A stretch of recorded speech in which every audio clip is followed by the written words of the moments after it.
John 8:56. Abraham pater vester exultavit ut videre Deum meum, et vidit et gavisus est. Abraham, your father, rejoiced that he would see my day, and he saw it, and he was glad. There's at least two things that call for major comment here. Ut videre Deum meum, what kind of clause is that, and what is it doing? And then also, what on earth do we have in gavisus est? The rest of this verse does not pose any significant problem. This, by the way, is Jesus continuing on through the last few verses to answer some serious charges put by his interlocutors. Abraham, your father, okay, so far so good. Y'all's father, notice that this is, of course, the second person plural. Abraham, your father, rejoiced, exultavit, and normally in classical Latin, for example, this would trigger a quod or a quia clause, sometimes also an accusative infinitive clause. He rejoiced that something was happening.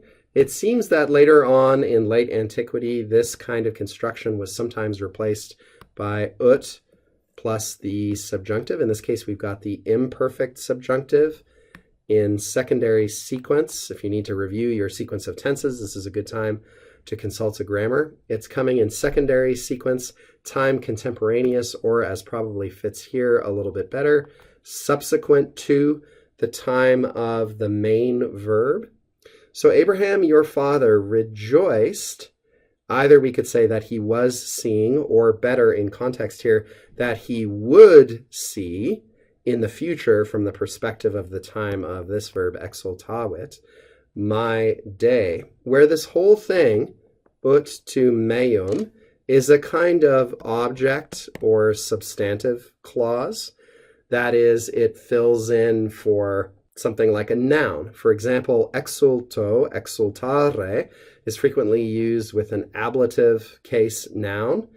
Let's say he rejoiced in his riches, he rejoiced in his friend's wisdom, something like that. But you can also rejoice with respect to an action, and that's what we've got here. So ut plus subjunctive is one way that that was done in the time when the Vulgate was translated. Again, classically speaking, you're going to look for a slightly different group of constructions, but it performs the same function.